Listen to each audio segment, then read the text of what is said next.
welcome to the Upshot, Multi-World Disc Golf's podcast about the latest in the disc golf world. I am the editor, Charlie Eisenhood. Joining me is Josh Mansfield. And Josh, I don't know if you can tell, but I'm trying to get to your level of bearddom.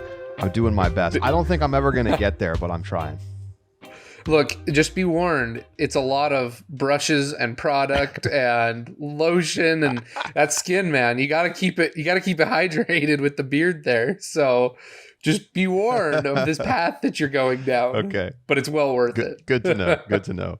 I'll come to you for my beard grooming tips, which oils and creams to use. So we obviously we had the Waco Annual Charity Open this weekend. And you know, so much to talk about again. I love it. We've had a great start to this touring season. I hope you're a subscriber because we did our rapid react show on Sunday, and it's really fun. Like people in the Discord chatting real time, asking questions, and we basically do a full episode immediately following every single Elite Series event. So we hope you become a subscriber and check that out. It's just $4 a month to subscribe. You get lots of additional benefits. Some exciting new stuff to come too. We have some cool stuff in the works that we're working on right now, about ready to roll out. So, and of course, you get our Upshot bonus segments every single week. So go to discgolf.ultiworld.com/subscribe to find out more. So Waco Annual Charity Open. Valerie Mandujano gets the win in FPO. Paul McBeth takes it down in MPO. And this is Valerie Mandujano's first Elite Series win, and that's where I want to begin today and talk about her performance. And we mentioned this briefly in the sub segment on Sunday, but one of the things that stood out to me about Valerie this weekend was just she got better over the course of the tournament, and she was very consistent across all facets of the game. Good off the tee, good on the green.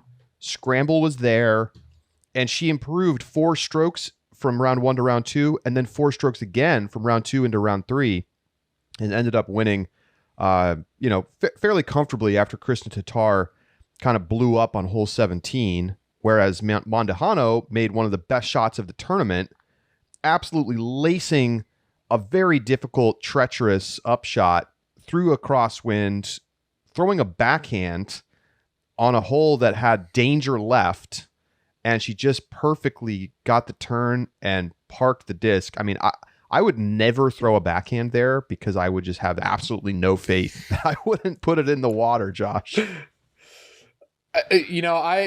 It was truly an exceptional shot. And I think what's noteworthy, when you talk about the improvement of strokes on the weekend, logically, especially round 1 to round 2 makes a lot of sense. Round 1 conditions were terrible. She did a good job of minimizing mistakes and playing well, keeping herself in contention, but not doing too much in the round that was clearly the worst conditions of the weekend. Round 2 takes advantage of the relatively great conditions and able to score well, begin to move herself up.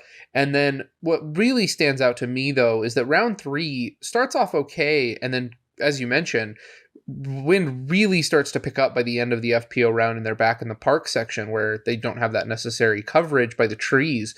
And it was at that point that Valerie really impressed me down the stretch, because she understood the pressure of the situation and where she was at relative to Kristen Tatar and other folks, and played exceptional down that stretch into the wind, realizing, in round 1, she never takes that shot, even with the identical conditions of round 3, but understanding the gravity of the situation and knowing and having the confidence then to take what was, like you mentioned, an exceptional shot, demonstrated, I think, the kind of poise and confidence that overall reflects a really well-balanced game, both strategically as well as with skills. I mean, Valerie Mandujano just keeps getting better. I don't think we've seen her ceiling yet. I think the one thing that is holding her back a little bit right now is just distance off the tee on longer courses. Probably needs to pick up 50 feet of distance in order to just reach a few more of the longer par 3s, put yourself in more attacking positions on some of the longer par 4s. But otherwise just has all of the tools. And here's what impresses me the most. Let's remember back to the last time that she was really in a position to win a big tournament. And technically, it wasn't an Elite Series and it wasn't a major, but the Throw Pink Women's Disc Golf Championship, it might as well be included in those stats.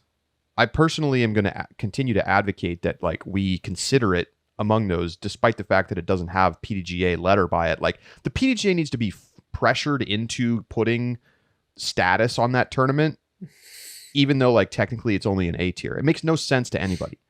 But anyway, she's in contention. She's in the lead. We go to hole 17, big time pressure shot at USDGC course, right, at Winthrop. And, she misses the island twice. Remember, she goes to the drop zone, she misses it again. And, like, she's emotional, like, in tears, like, disaster hole. And, she drops out of contention at that point. And, if she sticks the island, she probably wins that tournament.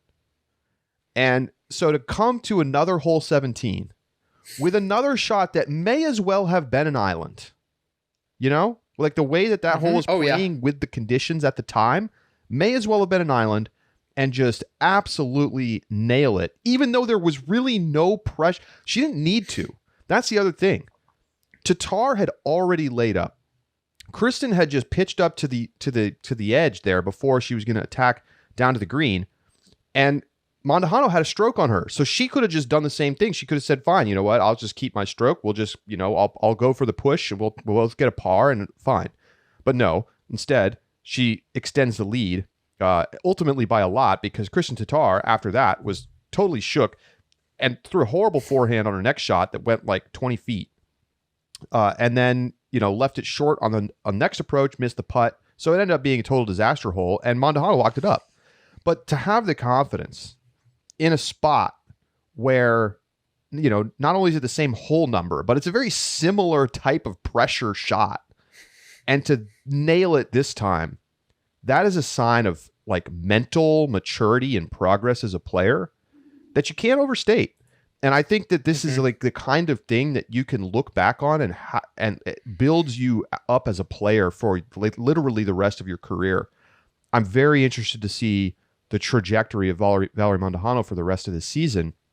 This is her first tournament. She did not play Vegas. And, how good can she be? If we look at her stats from last year, I think that combined with what is clearly excellent talent, in addition to, as you mentioned, I think that kind of confidence builder that is going to play a really big role going into this season, I think that, the sky is the limit for Valerie. Last year, she finished in the top 10. I had the number one. I'll come back to that. But what really impressed me, let's talk just the Texas stretch. Valerie goes 6th at Waco, 4th at the Open at Belton, and 7th at Texas State Championship. Makes sense, right? Valerie's a Texas player. That those courses seem to suit her well and suit her game, especially with your mention of distance. But here's what's impressive to me, Charlie. She took the same finishing place, 7th at Texas State, as she did at the Dynamic Discs Open, a course that requires distance, also taking 7th place. I think it's an exceptional... she plays well everywhere. At Ledgestone, she took 4th. Music City Open takes 5th. She plays 8th at Portland. It's clear that the woods are definitely her forte, but that's not to say that she can't succeed elsewhere because of an overall really well-rounded game. And honestly, if you ask Valerie, if you took a couple Elite Series wins in the woods and then finished top 10 or even top 5 at long bomber courses, are you going to be okay with that? I think she's going to tell you yes in a heartbeat. So, yeah, she finished top 10 at 7 tournaments last year. Her NT and Elite Series and majors. Her best finish was Ledgestone 4th place. So already Throw Pink was 3rd. I don't know. Well, it doesn't come up in the search when I do it that way, but yes. Yeah. Yes. I think that was her best tournament because not only did she finish in the podium, but she also was in contention for the win. Right. So now she gets, her first Elite Series win. And in a fashion that I think it's not fluky. She played better each round. She had to go head to head with one of the best players on the planet and beat her straight up. And, to do it in that fashion, I think is very impressive. obviously, Evelina Salonen was the front runner this whole weekend, but just couldn't finish out the round and or finish out the tournament.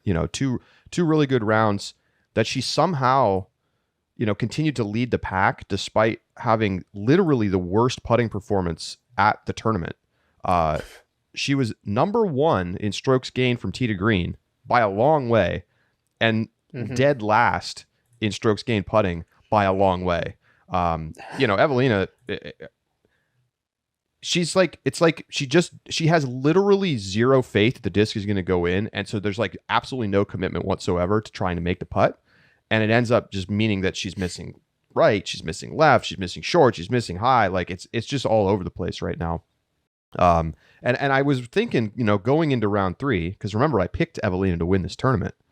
I'm like, I can't believe that she's in a position to win right now. But I didn't really think that she was going to, because you can't sustain that kind of putting over the course of multiple rounds to win a tournament. It's just not possible. And that's what happened. I would like to see Evelina, not that, I'm not a professional player by any means.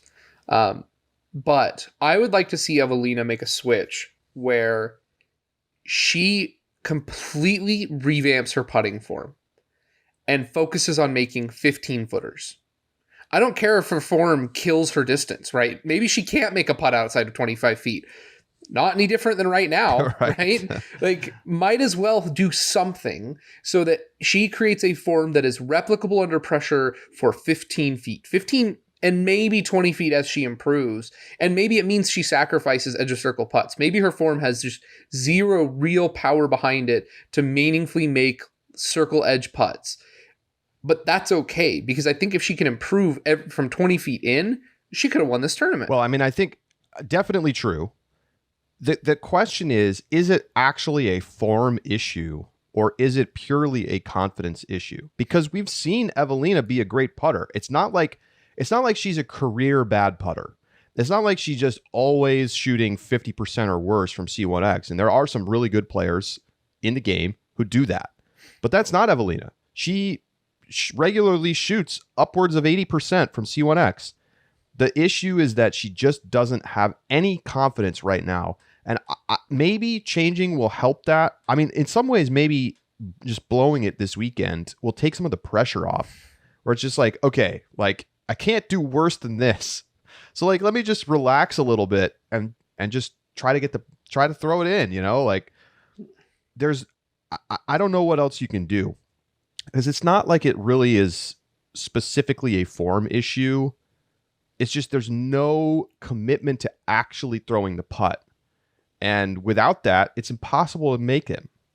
She went 0 for 12 from circle 2.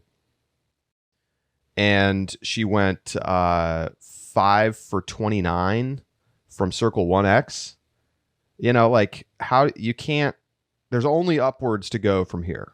This is like the nadir of the situation. So maybe a change will help, just because it's a change.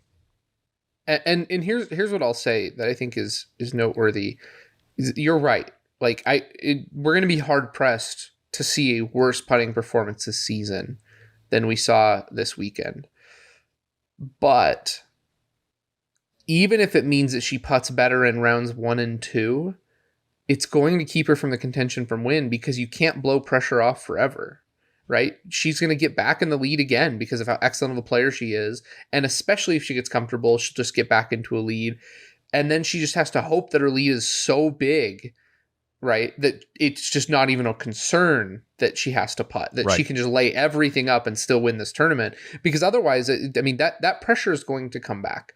And maybe it's not a form thing per se, but, finding something that, And I'm speaking from personal experience here. I had a tournament. I was in first place after round 1. Round 2, get the yips. I missed 5 footers, right? Like, gosh. Could not. Like, swinging from the hip. Like, I mean, this is when I first started playing. I was putting.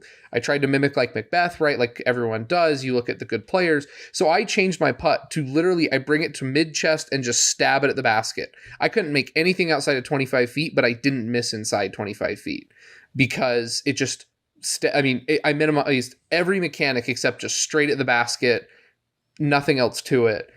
And it helped me. It helped develop confidence and a good putting routine. Right. I'm not a professional. Evelina is significantly better than I am, and I don't want to sit here and give her advice on how to do it. But I would like her to do something to minimize mechanics, to minimize the possible mistakes that could be made in a putting swing when she gets the yips.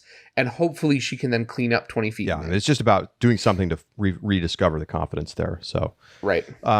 Let's talk about Paul McBeth. The last time he won this tournament was 2019, and he went on to just completely dominate the 2019 season. One of his best seasons as a pro. Just tremendous. Was winning everything, and so. The way that we've seen him start this year, coming out at the Memorial, just immediately round one, just being like, boom, 1100 rated round. And then, to come out here at Waco where once you get to round two and he's still in the lead, and yeah, there's people close to him, but was there any doubt that he was going to win this thing? I mean, it just like you knew he was going to win it. And then he did. And he was able to comfortably take bogeys on 17 and 18 and still easily win. This is just, it's very McBethian. Like anytime he made a mistake, he would make some crazy shot to make up for it. He'd either hit a 50-foot putt, or he had the scramble shot, like way up over the trees, over OB, and he just sticks it right on the, 5 feet from the basket. I mean, it's like, how is he doing that stuff? But this is McBeth. Then I think people forget how great he is. And this was just vintage McBeth performance. I think this bodes very well for his season because pretty much he's doing everything except hitting his circle two putts with a high level of consistency right now. And if he dials that in, he's going to be even more than last season. He's going to be there every single week at the top of the leaderboard because, to see him crush it on a Heiser Fest open airspace course and then crush it at Waco, what more do you need to see to know that he's going to be tremendous again this year? Right. It's, and we talked about putting being the thing last season that kind of held him back. He was at 83% Circle 1X last season, for putting, which was good for 27th. And then Circle 2 putts was 34% for third. He didn't putt great in Circle 2, but he was at 91% for Circle 1X this season. And I don't want to extrapolate and say, that is indicative of the entire season. But last season, edge of circle putts, it was a question as to whether McBeth was going to make it. And this tournament, it felt like a done deal. And he went 30 for 33. That's amazing. I can't even imagine what that would feel like to do in a tournament. It really was, I think, like you said, a dominant performance wire to wire. And what's important, I think Luke Humphries actually said it really well. He's asked the question going into the lead card final round, and he says, "What is it going to take to win this tournament?" And he said, "I have to forget that it's Paul McBeth, Kayla Viska, and Chris Dickerson who's on my card. And that's going to be the best way." Because, we as the fans watch and start talking about, well, who's going to take second place? So do players on his card, though. Absolutely. Players watch McBeth shoot that and they say, great, I'm playing for second place now, right? Halfway through the final round, those players were like, what is it going to do to take second place at this point? I need to start watching scores to see where people are behind me because I'm not getting first, so I might as well work on cashing in second place. 100%. And that's from crazy scramble shots. That's from not missing putting. When you see McBeth out of position, right, with edge of circle, long circle one putt, and he's going to make it, then the idea of, well, where am I ever going to make up strokes on him it's a done deal. It's a foregone conclusion that he's going to make whatever he's throwing, and it's demoralizing and it's punishing and it's difficult not just for the fans to really think that someone else can win, but it's difficult for the players. Yeah, well. I mean, and it's not like he was perfect. This wasn't 18 under Waco Paul McBeth. And that's probably not even possible now with the par changes that they made because he shot 18 under. But he opens up the final round with 3 pars. Goes OB on hole 1, but then he cans a 50-footer to save par. And then it's kind of opening the door, right, with a couple pars to start his round, and then he's like, you know what, I'm going to shut the door, and then he birdies 7 straight, and it's like, okay, this is the best player in the history of the sport doing it again, and he hasn't lost a step. He has not lost a step. And it's after for him, a lackluster 2021 season. He comes on this show and says, I am committing to having a dominant year. I'm dissatisfied with how I played last year, and I think the early returns are really positive for McBeth. And he could have a special year again. It's very possible, especially because right now look at the other top competitors. Who's putting pressure on him right now? Really? Who's putting pressure on him? Eagle's not here. He's hurt. Calvin didn't show up to contend this weekend. Hasn't looked super sharp, to be honest. The putter isn't there. Ricky finishes outside the top 10 at Waco again.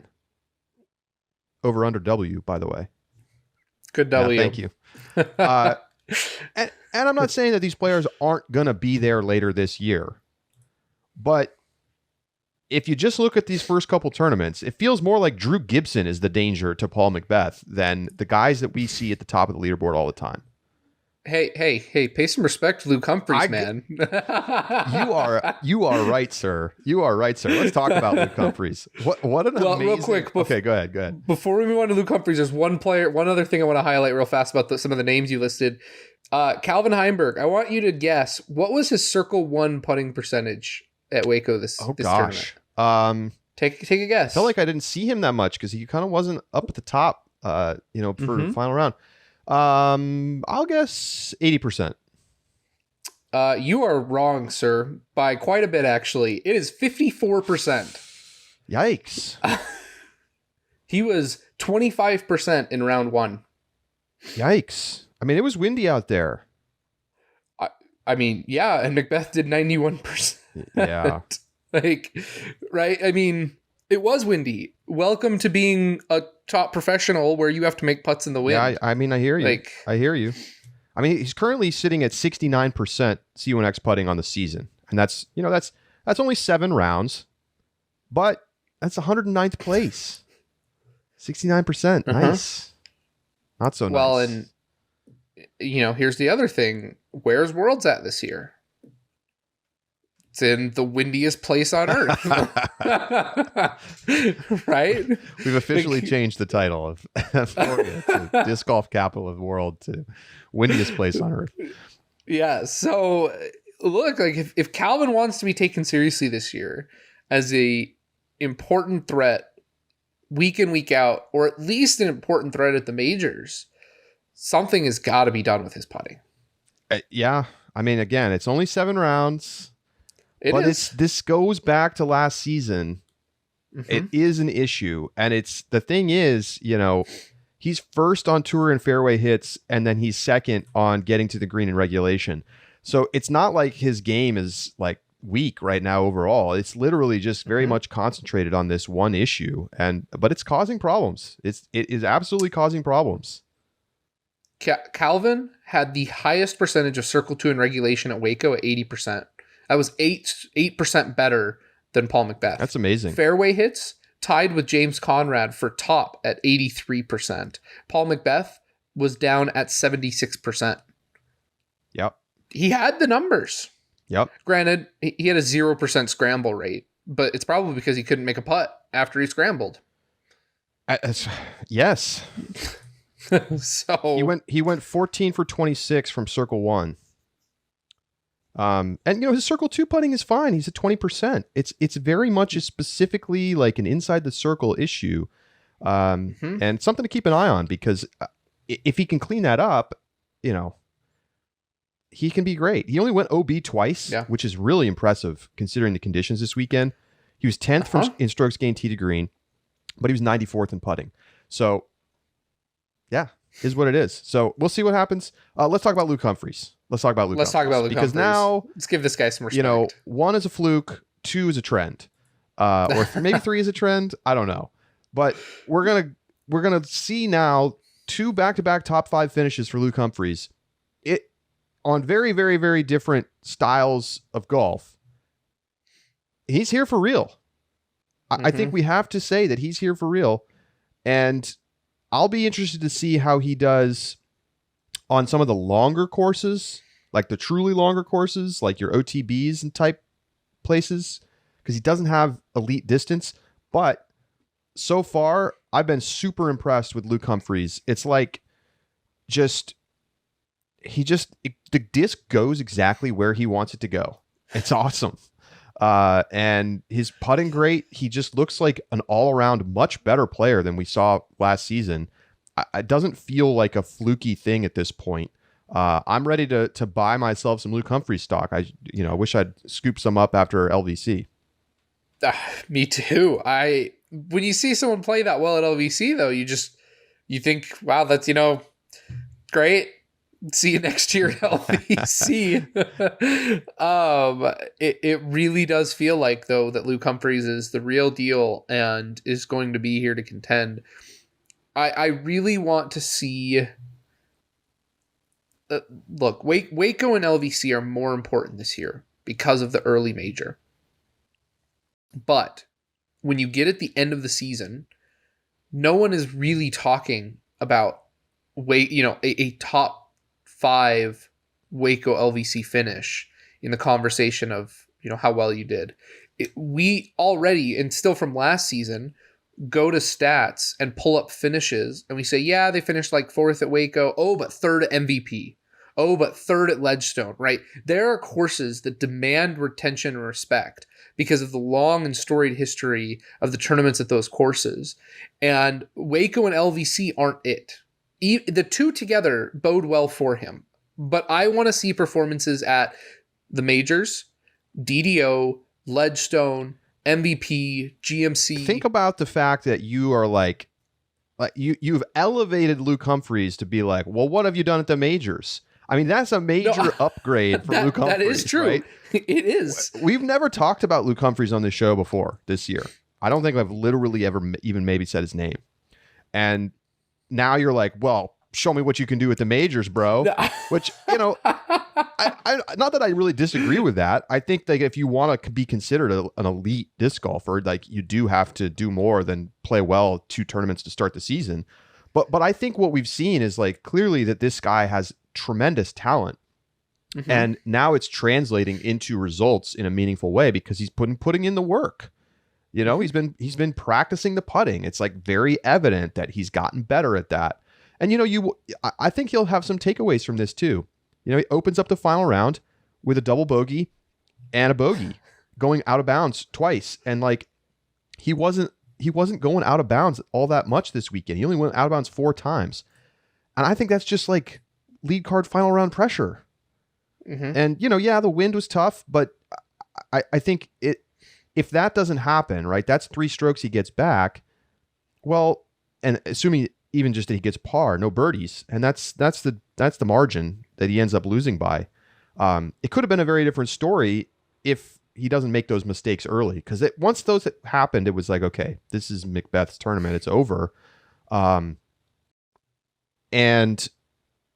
so I think it's good to get into that spot and actually be in contention to win the tournament, because it's just same way with Valerie Mandujano. Makes a mistake last year, steps up big this year. This is the kind of thing that can set Luke Humphries up for success in the future, where it's like, hey, I just got to remind myself to like take that deep breath and just keep doing my thing, and not get overwhelmed by the pressure of that moment. And look, I'm super impressed by what we've seen so far from him. And I am too. Don't get me wrong. I think this season already has been a tremendous success, even if he does fall off.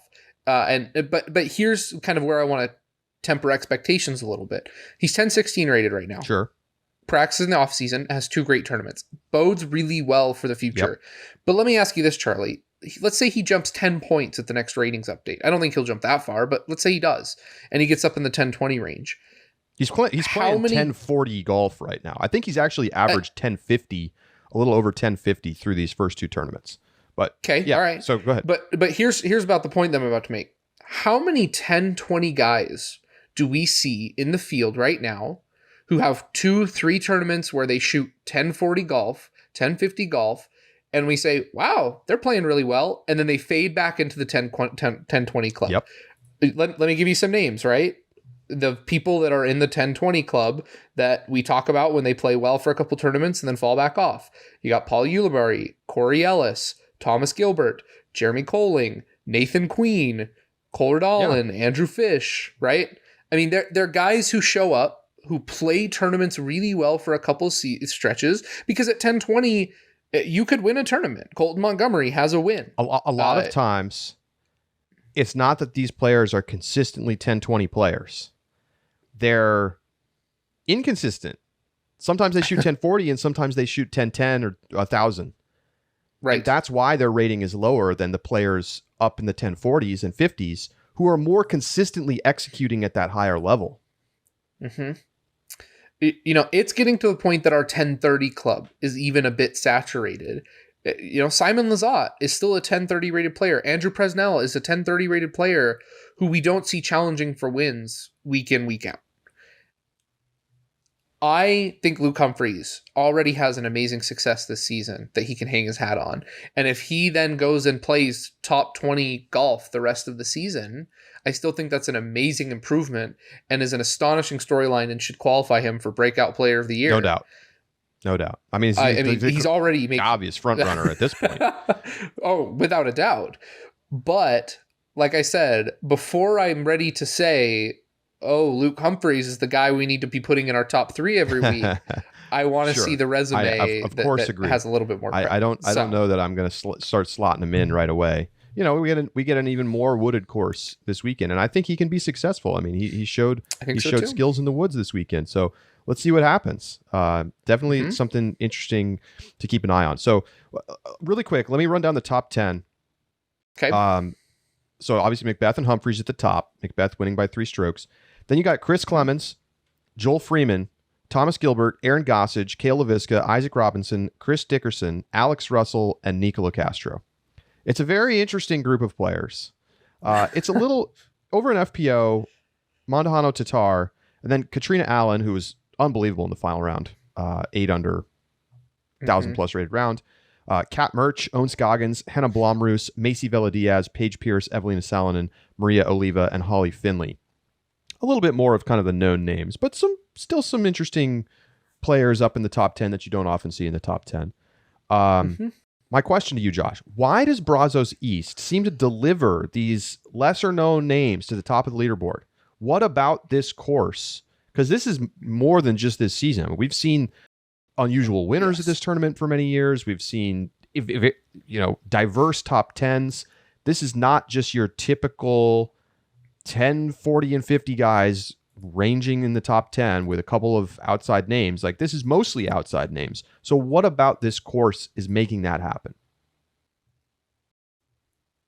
I believe that at its heart, it is distance. It's a course that does not require exceptional distance.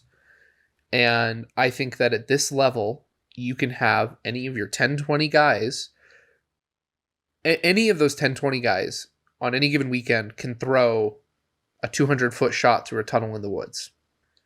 Yes, it's hard to do consistently. And that's why there are some guys who take bogeys or double bogeys on that short hole. But every one of these guys have the skill to par that for 3 rounds.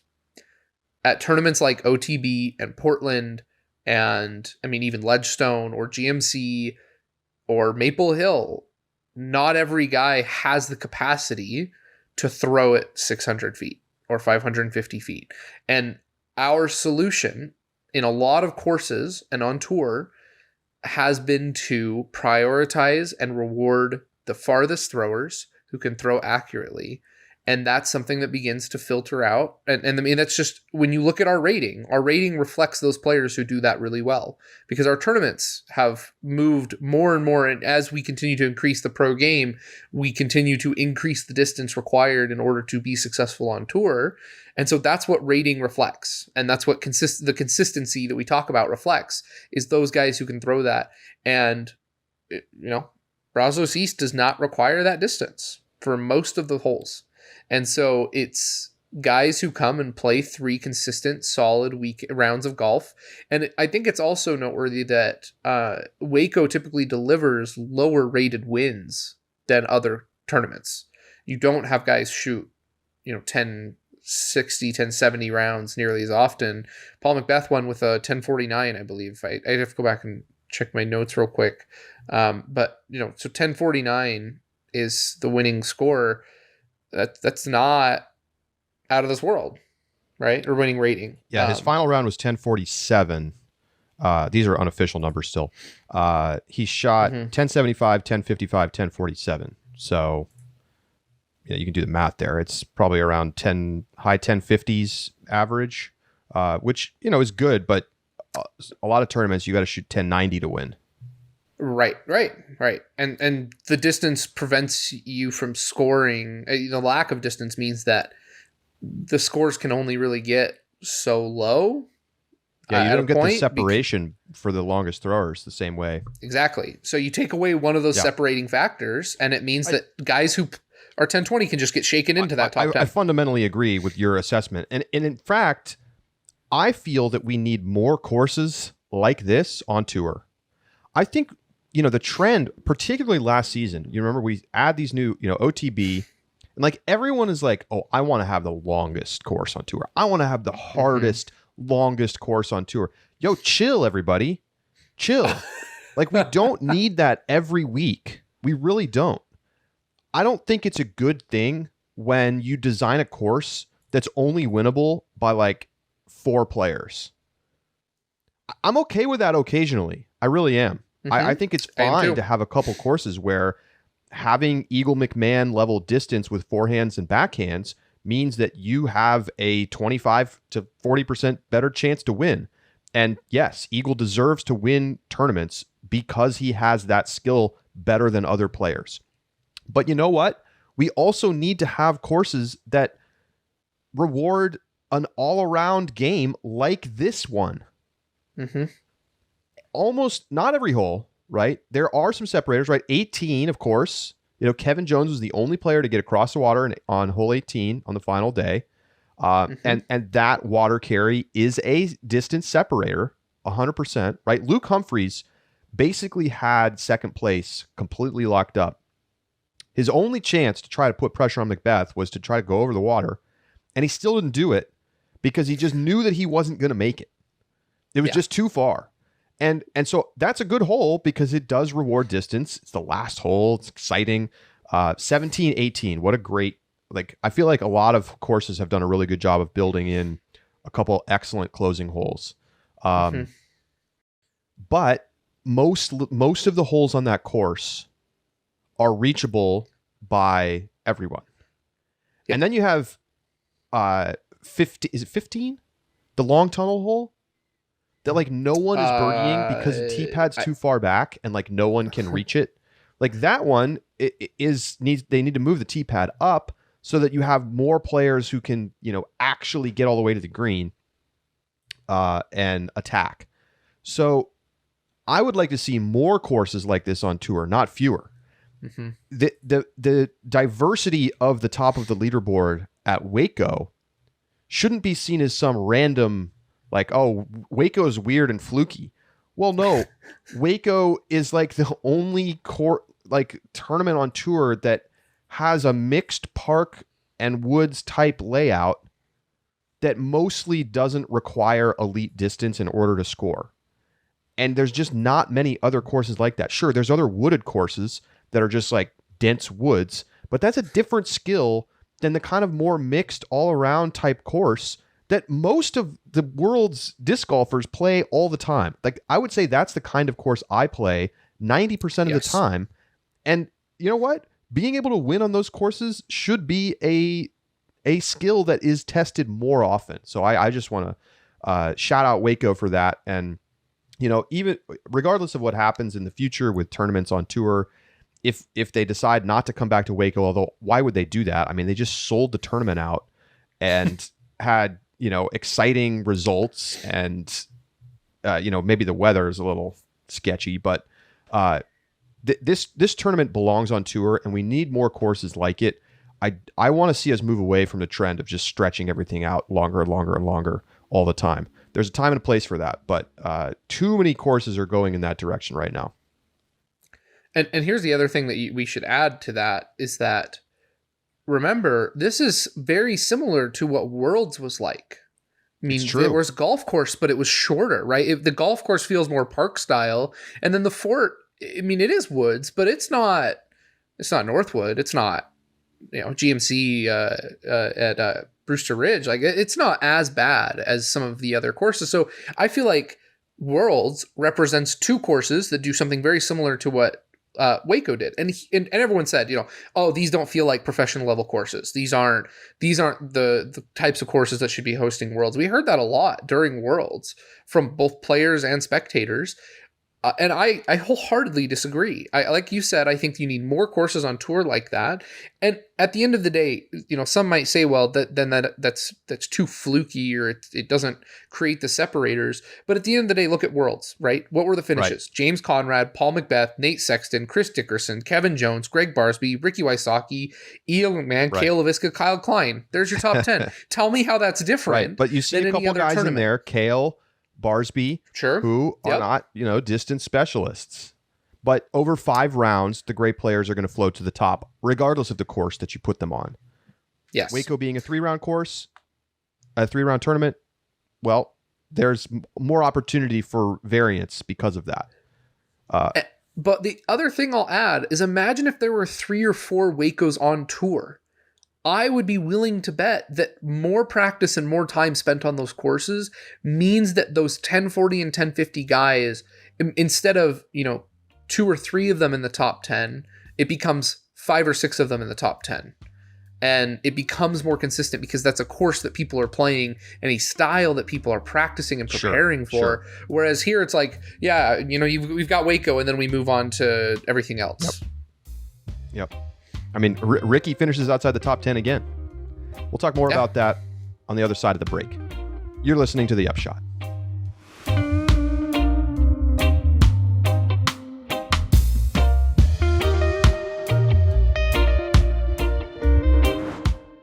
The Upshot is presented by Pound Disc Golf, makers of the best bags in the sport.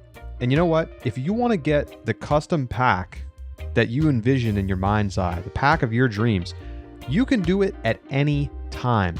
Go to pounddiscgolf.com and you can get your custom Octothorpe, your custom Octahall, your custom Carlton, your custom Toolbox, and their custom pack builders are now open all the time. No more waiting for drops or hoping that you get lucky. You can just go build your pack.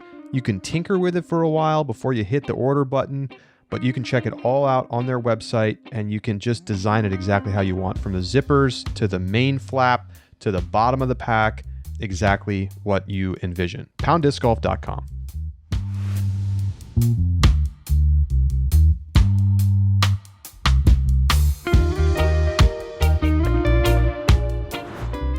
Welcome back to The Upshot. So we talked about the interesting top 10. How about some players that finished outside the top 50, Josh? You ready for the list? I've looked at this a little bit. It's brutal, man. Let's look at some of the names. Adam Hammes, Ezra Aderholt, Corey Ellis, Ben Calloway, who had an amazing second round and then he shot 15 strokes worse in the final round.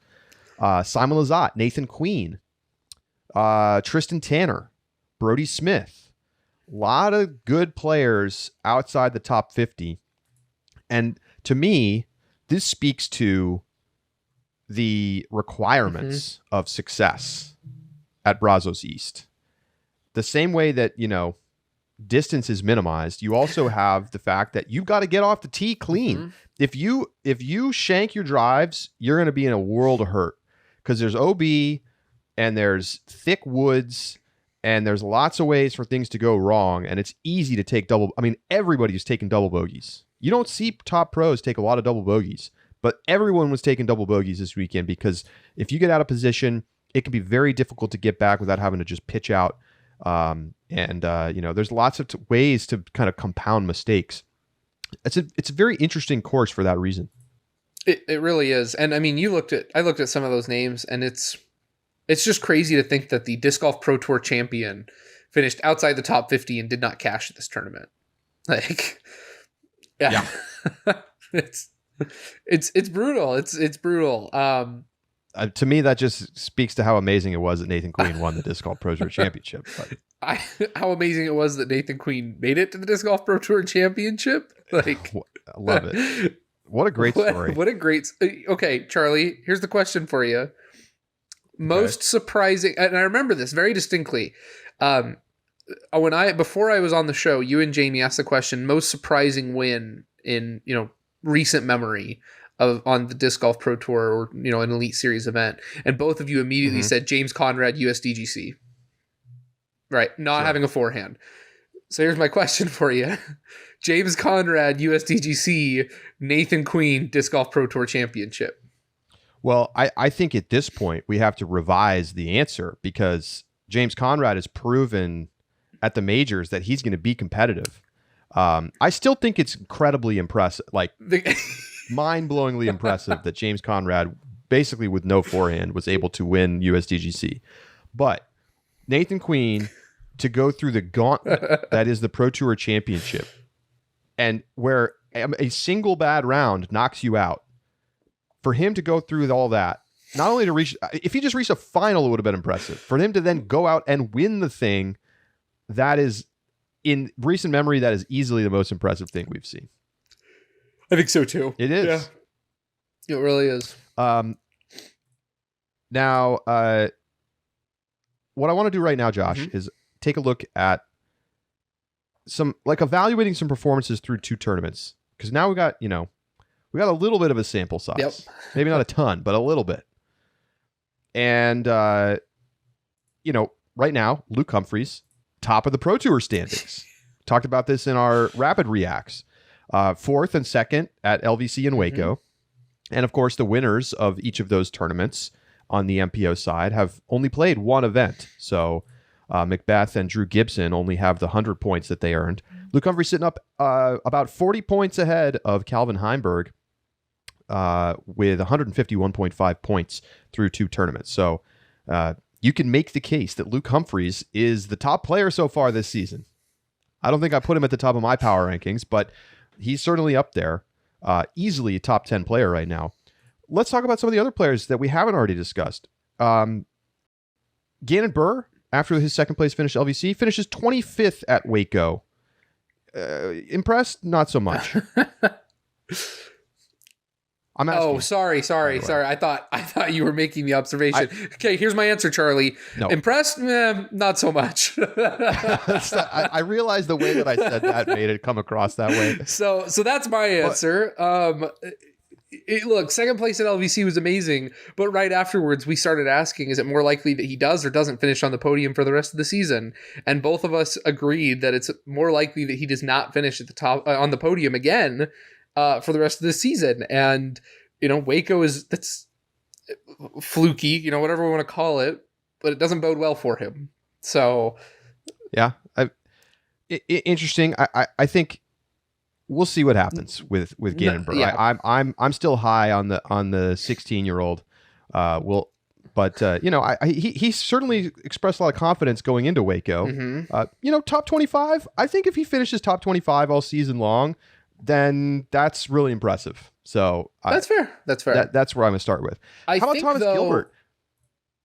Sorry, one last thing on Gannon Burr. Sure. I just want to let me check this real quick. But I'm pretty sure. Let me pull him up. So last year he finished 11th at Waco, though. Like, we know he can play well at Waco. He just didn't. Sure. So anyway, I won't extrapolate too much on that. Thomas Gilbert was your next question. Yeah, 10th and 5th LVC in Waco. one of just two players who's finished in the top 10 at both tournaments. And that's true. The other is Luke Humphries. That 5th place is already his best finish. Is better than his top finish last season. He had 9th place finish last season. Already better. Look, I was ready to get all on, and I did jump on I tried to jump on the Thomas Gilbert hype train last season. Last offseason? Yes, I really tried to, and then I got hit by that train. And it was brutal because he did not play well for most of the season, almost all of the season. A couple of one or two good finishes. Kind of like a lost year, it felt like. It really did. Look, I am not willing to get my heart broken again like that, and so I have a hard time getting too hyped about this, but I will say this is already significantly better than last season, and so I have very, very cautious optimism about Thomas Gilbert. Granted, though, he wasn't really in contention to win on either of those weekends. Kind of felt like he snuck into there. Didn't see a lot of him, but cautious optimism. That's what I'm going to say. Good peripheral stats, though. Yes, putting pretty well, 86-27. Getting inside the circle, 12th on tour right now. I think there's reasons to be optimistic. Yes. So I think it's warranted. Are you worried about Ricky Wysocki? 7th, 12th, historically has not played very well at LVC or at Waco. Hence the over/under this week, and he does finish outside the top 10. Are you worried about Ricky right now, or is this just Waco doing the Waco things that it seems to do to Ricky? What did you say? 12th and what were his finishes? 7th at LVC. 7th at LVC. Okay. I mean, look, his stats last season were 5th at LVC and 11th at Waco. Like pretty similar. The guy's got a new bag. And he had a great year. Yeah, and then he had a great year because he wins Open at Belton, wins Texas State, and then wins Jonesboro. So I think the next three tournaments are going to be a little bit more telling. I agree with that. Just if we're following how last season went. But, like you said, his putter got better. It's better. I'm not ready to worry about Ricky yet. Sure. Yeah. The other DD star signing I am. Yeah, we'll get to that. Joel Freeman. Didn't play LVC, finishes 3rd at Waco. Joel Freeman is kind of been sneaky really good for the last few months. Obviously we're coming out of the offseason, but he played pretty well last year, especially towards the end of the season when he had a bunch of top 10s down the stretch. He was 3rd at Idlewild, 8th at Delaware, 7th at MVP, 9th at the Match Play Championship, 5th at USDGC, made the quarters at the Tour Championship. And, now he opens up his 2022 season with a top 3. Are we looking at Innova's next big star player here? I mean, it's starting to feel like Joel Freeman needs to be kind of looked at a little bit closer the way that he's been playing. It really was I think it's a confidence builder for me in Joel Freeman because he has that demonstrated past last season at the end of the season. In a world of a wraparound tour where you have 2 Silver Series in the November area and then Open LVC, and he actually attends LVC. He didn't this year, but attends LVC very quickly. I think it's easy to see. I think there would be a lot more hype around Joel Freeman in the world of a wraparound tour. Like you said, that offseason kind of kills his momentum in the public perception, but that doesn't change the fact that over the last 10 tournaments, Joel Freeman has been one of the top and most consistent players from the group, especially that we didn't expect to see quite at that level. And so I think it's really impressive. I'm pretty sure that Joel Freeman doesn't have the kind of distance necessary to be to contend for a win at something like OTB or Portland. But I think that's we've talked about, that's okay. If he plays well at Texas State's and then Jonesboro, and then still finishes top 10s in the distance courses before moving into kind of the Midwest stretch, then I think that's great results. Don't knock him too much. 8th at OTB last year. Like I said, top 10. 6th at Belton. He's got the all around skills necessary to be successful on tour. I think the knock for sure is that he's he was 113th in Circle 1X putting last year. So, that has to improve. But It's up a little bit. He shot 76% this weekend. Didn't make a single circle two putt though. Yikes. The fact that he was successful despite the lack of putting, again, I think that speaks to Waco and how you can get into tap-in range for birdie on a lot of holes if you're throwing it well. You can't do that on a lot of courses. And we saw that with Evelina, right? And it's true. You often you're going to have to be able to make those putts from the edge of the circle because it's hard to get up there close. How about Kyle Klein? A little bit of a shaky start for him. 24th at LVC, 16th at Waco. Any concerns about the young Klein who just got moved up to the top Discmania team? About the 16-year-old Gandon Burr, you said if he finishes top 25 the rest of the season, then that's a successful season. Kyle Klein's 19, I think. Right? 18, 19. If he finishes top 15, the problem is that Kyle Klein is a victim of his own, of the expectations placed upon him. If Kyle Klein goes 16th, 15th, top 20 all season long, with a couple of lead card appearances, maybe one or two up in, better tournaments or a win, again, that's a successful season for Kyle Klein. There's nothing wrong with that in a field that continues to grow in depth and competitiveness. Yeah. I don't know. I feel like it's going to be seen as a disappointment, though, because of his capacity. I mean, he's an Elite Series winner. Yeah, but how many guys are Elite Series winners, right? Like this field is deeper than it's ever been before. Where does Kyle? Let me pull up real quick.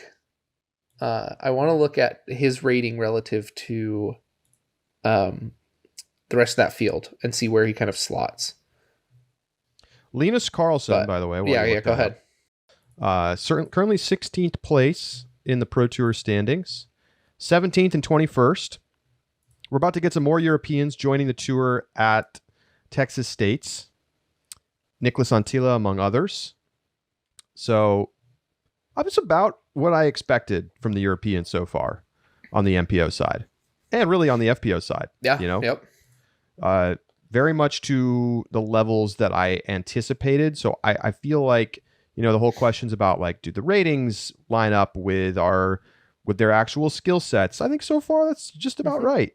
And don't forget, we have the Europeans coming over soon who are ones that we're really excited about. I mean, Nicholas Antilla, for example, coming over. Reigning European champion. I think is going to be an exciting one to watch. So I might have to walk back a little bit with Kyle Klein. He is in the 1040 club. That's what I'm saying. The dude has been one of the better players on tour. Right. So I feel like this is a little lower down than we should expect to see from him. I mean, I agree that expectations are high, but those are warranted by the way that he's been playing the last couple That's true. He is a little underperforming. I'm not ready to sell my Kyle Klein stock yet. That's probably the answer or the best way I would put it. That would be a mistake. All right, let's take a look at the FPO side.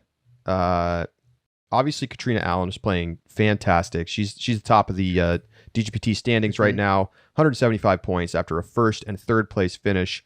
Waco, I mean, she had a chance to get up into the mix, and just one bad hole took her out of real chance to win, but a great final round nonetheless. Kristen Tatar in second place, Paige Pierce in third place. And I got to say it, I think we're just about at the point where it's time to say that Paige Pierce is not number one on tour right now. We're real close. Has Kristen Tatar or Kat taken that slot at this point for you, Josh? Paige should skip Waco. Paige should just quit playing this tournament. I don't know why she keeps coming back to it. I don't have a clear number one in my head, but I am willing to say that I don't think Paige is Paige isn't even my head, maybe not the clear number, or, as far ahead, but she's still number one. I truly think that these three, any given weekend, any one of those three could win. And I do not look, I said it in, what was it? The post LVC show. I don't think Paige is going to win 4 Elite Series events this year. I think, or if she does, it's going to be closely matched by Katrina and Kristen. It's going to be 3 players with 4 Elite Series wins. The gap is smaller than it's been in a long time in ratings. Katrina is playing In ratings and in feel. And in feel, correct. That's exactly what I was about to get to. Katrina just feels like she's on top of her game, and Kristen's playing like it too. So, yeah, I do not give Paige just my clear number one.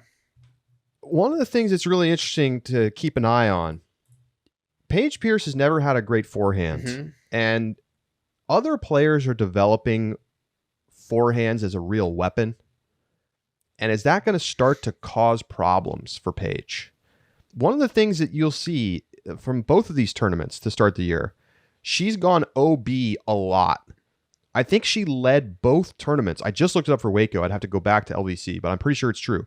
She led the top 10 in OB strokes, leading in the bad way. Had more OB strokes than any other player in the top 10 at both tournaments. The imprecision, whether that's off the tee or on approach, however you want to draw it up, it's been a problem. It's been the problem, arguably. And she's long had this reputation. But, if you can't get away with it anymore, you got to start to clean that up. So, pretty interesting to see. I mean, obviously still a tremendous player. She's still going to win tournaments. She's still ultra talented. There's going to be courses where she's very difficult to beat. But I think it's certainly, we're at the point where you have to say that certainly she's not been the best so far this season. How much credit you want to give her for the past is the question right now. But I think we're starting to see that we could have another player take over the mantle as number one this year. And I think it's very reasonable to argue that either Kristen or Katrina deserves that slot right now. Steve Dodge said something in our interview that I cannot get out of my head, especially in relation to Paige Pierce. He said that courses that are MPO courses that you just add an extra stroke to par and stick the women on it means that the women are playing a completely different sport than the men, where distance is everything. Other players are beginning to catch up to Paige's distance, or at least close the gap. Sure. And courses are being designed more with, or at least the FPO pads are being designed with FPO in mind, right? It's no longer, if a tournament just throws an extra par on, they get roasted for it. And Waco, I don't think does a lot for an FPO layout, but because of the fact that it isn't a distance course to begin with, I think makes it a little bit more justifiable, right? It sets up pretty fair. Yeah, exactly. So that being the case, in courses, I think you're seeing the gap close on both directions. And I have asked myself more times than I can count, in a world where disc golf develops equally in parity in terms of courses for both the men and the women's game, where you have good layouts for both of them since, the year 2000 and up. And that's just how the women's game developed. What would Paige's legacy be? And would it be what it is today? Well, it's one of the biggest what ifs you can possibly ask, right? I'm not going to answer. It's a big what if. But and let's acknowledge that Paige Pierce is the greatest FPO player ever to play the game. She is. But she is playing a game where having long distance changes the way the FPO get to play it because of how courses have been designed. Right? Sure.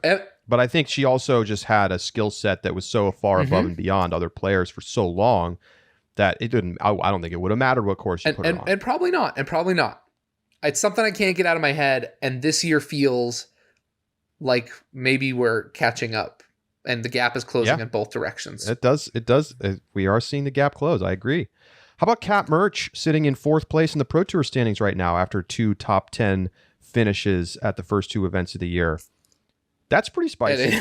It is pretty spicy. Charlie, I thought you had really good thoughts on this in the subscriber bonus, because I wasn't quite, I think same way with Thomas Gilbert. I saw it as cautiously optimistic, but I think you had a better take on that about kind of Kat Murch's potential. Well, I mean, she's still so young. I mean, I think the thing that you have to remember is that she's, barely been on tour at this point and, has shown real skill. Very promising start for Kat Murch. That's, I await to see what happens. But, if Kat Murch had finished a little bit higher, maybe we're talking about her like we were talking about Luke Humphries right now. But hasn't really been in contention to win. That's the difference. Evelina Salonen, top 10 finishes, but We know there's more in the tank for Evelina. Missy Gannon owns Scoggins next in the standings. Playing fine. I don't think there's anything remarkable there so far. Valerie Mandujano sitting in 8th. Ella Hansen sitting in 9th after 6th at LVC, 17th at Waco. Ella Hansen's on full-time tour now. And, is top 10 where you think Ella Hansen will be at the end of the season? I'm doing some quick counting in my head. So there's some players below her right now that you might expect to pass her, like Haley King, maybe Hannah Blomroos, Sarah Hokum, Jessica Weiss, Lisa Fakis. But, so far, aside from Haley King, who did not play at Waco and outperformed Ella at LVC, it's Ella Hansen has outplayed those players so far. I think the fact that she played so well at Waco bodes really well for her. It's not a course that I would pick as a strong suit. 17th is not exceptional, but being in 9th place, thanks to her performance at the 2, I could see Ella Hansen being in the top 10 by the end of the season. And I think that it would be an exceptional season for her if she did. Yeah. Starting to putt a little better. Big. That's a big deal. Let's see. Who else to discuss here? Welcome to the standings, Macy Vela-Diaz. 6th place finish at Waco to start her season. She's not registered for any other Elite Series events until Champions Cup. So still not really kind of on full-time tour at this point, but picked up where she left off from last year. Mm-hmm. Yeah. I just think we need to see her on tour more in order to really, qualify her as being an elite or contending player week in and week out. Kona Panis is in 34th place, Josh. Has not cashed at either of the tournaments this year. Good thing she gets paid so well from DD then. Oh my gosh. It's bad. I don't and it's not just the putting right now. She's just not playing well in any facet of the game. 37th in Circle 1 regulation. Hasn't made a Circle 2 putt this season. Oh my gosh. The only stat in which she's top 20 right now is scramble percentage at 19. Is this just adjusting to new bag problems? There's a lot of spotlight on Kona, obviously, because of the size of her contract. But, should there be a little more leash, or is it time to hit the panic button? I'm hitting the panic button. Last season she starts 6th place LVC, 1st place Waco, 4th place Open at Belton, and then Texas State's 26th. But then Jonesboro 5th, DDO 5th. There's no reason why she shouldn't have played. It's not even the fact that she's not doing as well as last season. It's that she is closer to the bottom of the tournament than she is to the cash line at Waco, right? It's disastrous tournament. There's no way. There's just no way around it. There's no way around it. You cannot over-exaggerate how bad Kona's season has been thus far. Among players in the FPO division who played at both LVC and Waco. Oh, no. She is 4th from the bottom in the standings. And she's paid, $125,000 a year. Top 5 money. She's making top 5 money. That's bad. That's bad, Charlie. And here's the thing. Can she turn it around? Can she have a good tournament, find her confidence, and just light up? Yes, she can.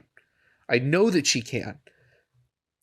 But I'm not going to pull punches and say that this season, these 2 tournaments thus far, have been anything less than an utter train wreck for Kona. And what else is there to say? There's just no sugarcoating. There isn't. And here's the thing, though. She probably is still selling discs. she still has the social media, and you said this on the sub bonus. She has the relatability. She's going to talk about her struggles. She's going to talk about the grind. She's going to talk about her practice. She's going to keep showing her discs on her social media and her reels and her stories. And people are going to keep buying Kona discs because they like Kona as a person, and they like hot cocoa, and they like the branding that Kona has. And so I'm not even here to say, maybe DD, like, if I'm DD's front office, I'm not thrilled right now. Well, you're thanking the Lord that Valerie Mandujano won this weekend. but I mean, I don't have the sales figures in front of me, and they might still be okay. So, yeah, how long they stay okay though with a player who is irrelevant in the leaderboard, that's the question. But I'm not willing to say that that's going to be the case the entire season yet. Here's a fact that Reddit user Water Palo Legend pulled up over on our Disc Golf. Waco 2022 was the first tournament since the 2018 Veterans Park Open 4 years ago to not have an Innova sponsored player featured in the Jomez coverage, unless you count the commentary booth. But first time in 4 years that no Innova player was on the lead card at a Jomez covered event. Is this cause for concern for Innova?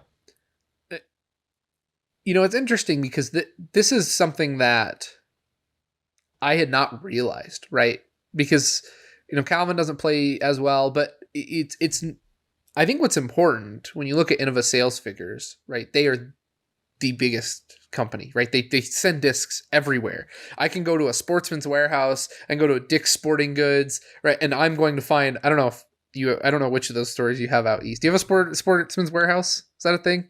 We don't have Sportsman's Warehouse. I know you've got Dick's, but I didn't know about Sportsman's. Anyway, so Sportsman's Warehouse, like your hunting and fishing and backpacking, and they also have a little disc golf section, right? We got Cabela's. Okay, we've got Cabela's too. So think just Cabela's, right? Same thing. If Cabela's sold disc golf. Right. that which I don't think they do, but I can't say that I'm confident that's about actually a really good descriptor of Sportsman's Warehouse. So you walk in though, and they just got this rack of like Valkyries, rocks, AVRs, and grooves. Fun fact, my first disc outside of a starter set was a groove from Sportsman's Warehouse. They unloaded that trash on you, Josh. They really did, man. So, but part of that comes from when people find Jomez and YouTube, they find Innova, because Innova has always been there. You're always seeing Innova players. And, your commentators are Innova. And then when you have, the practice rounds with Germ and Yuli and Sexton, you're seeing a lot of Innova, and you're seeing Firebirds and Thunderbirds, and, that's what you're seeing. And so it's I think a noteworthy milestone that Innova misses that feature card. Yeah. I think this will not have major material impact. Obviously, this one tournament. Absolutely not. But in general, in the general sense that Innova doesn't really have the same kind of lineup of top MPO players that they typically have and have had for the entirety of disc golf, I don't think it's going to significantly damage their sales. But I do think it has a negative impact on their branding, on the sense of the brand and the company. I mean, the tagline of Innova is the choice of champions. And right now, the players on their team that have won majors are mostly either no longer relevant on tour or are in a late stage of their career where they're probably not going to win another one. And then you have Calvin, right? Mm-hmm. And you have Joel Freeman. It's not like they don't have some good players, and there's some depth. They have a lot of depth. They always have a lot of depth. They have a lot of players who are going to pop off here and there. Nathan Queen won the Disc Golf Pro Tour Championship, but you don't normally when you look at Innova, you look and you see they have the guy, right? They have the guy. For a long time, it was Climo. Then it was McBeth. Then it was Wysocki. Now they don't have that guy. Heimberg is that guy. But is he that guy? Hey, Charlie, I got a stat for you. Hit me.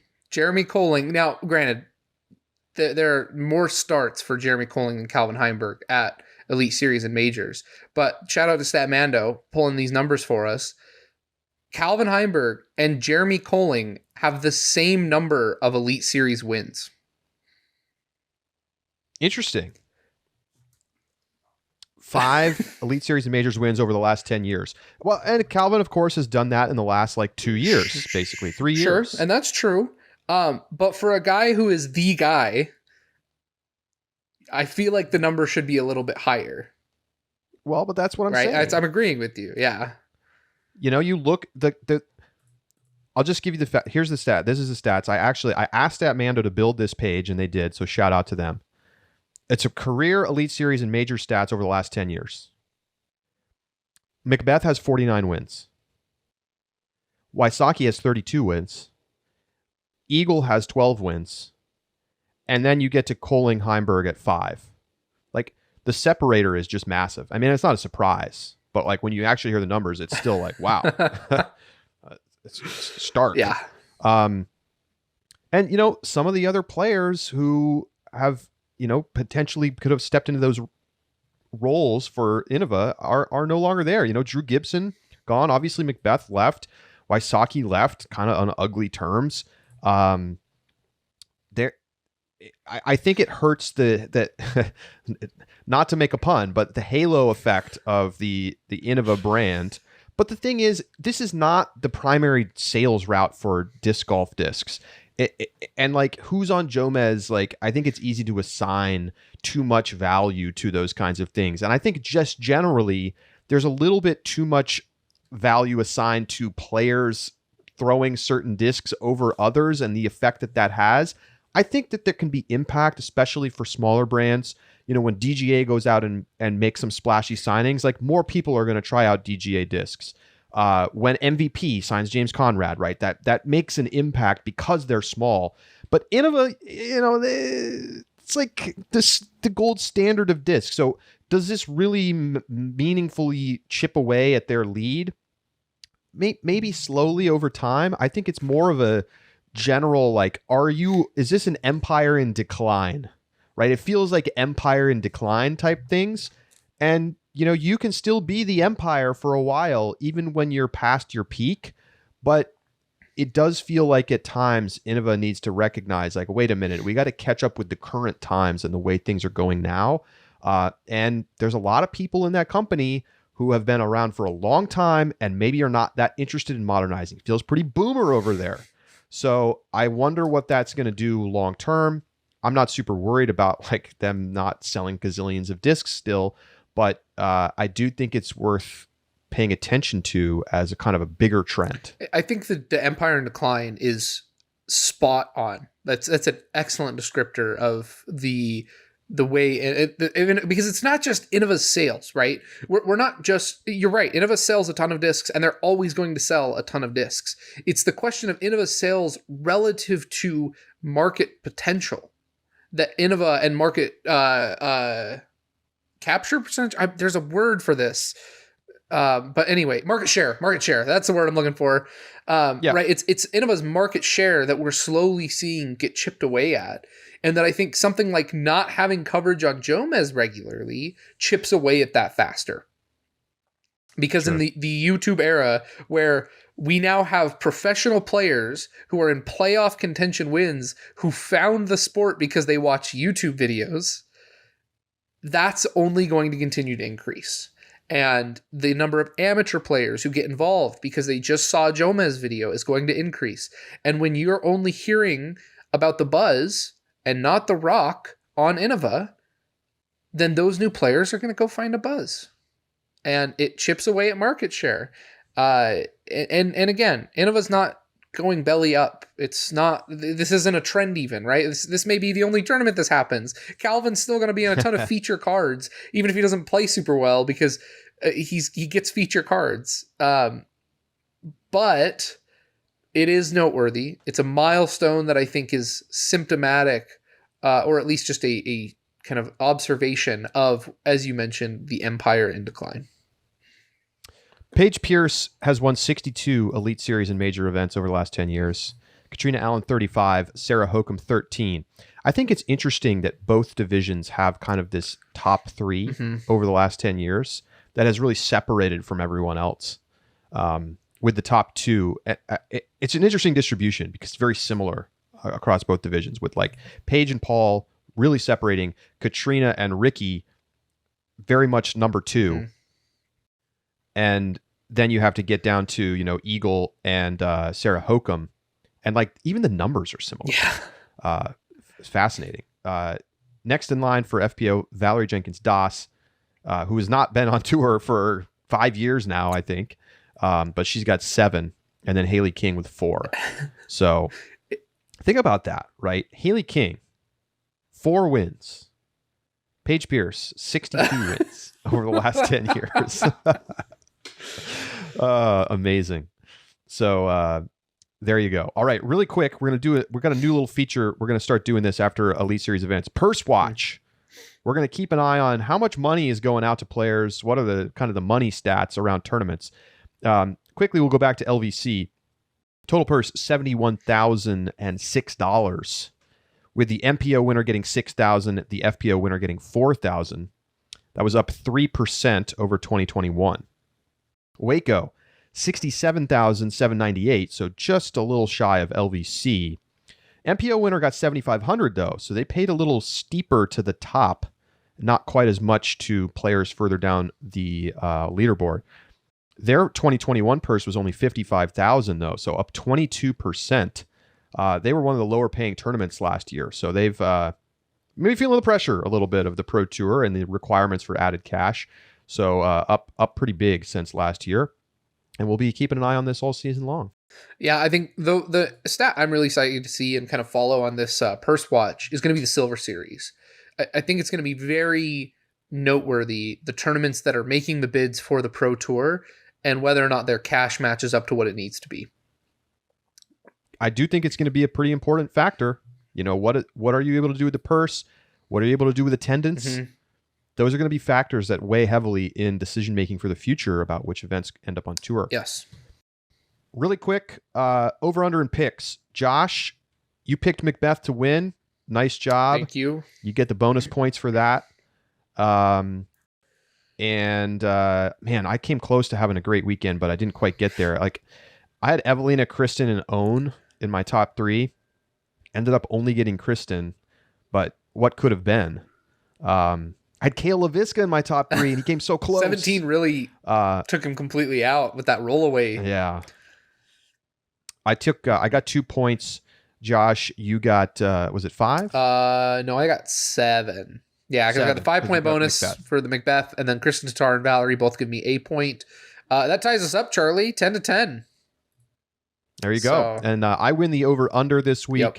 Ricky finished worse than 9.5th place and finished 12th. Yeah. So we are tied at 2-2 currently this season in the over-unders. I promise we're making a place for you to track all of our picks and perhaps even make your own picks and over-under selections. We're working on it, I promise. So that is going to do it for this episode of The Upshot. We'll be back with you on Thursday, and of course, we'll have our interview show tomorrow, so stick around for that. Luke Humphries will be joining us. Looking forward to talking with Luke about everything that's been going on for him in his disc golf career so far, and of course, this great start to the season. For Josh Mansfield, I'm Charlie Eisenhood saying so long, and we'll talk to you next week. No. We'll talk to you on Thursday, right here on The Upshot.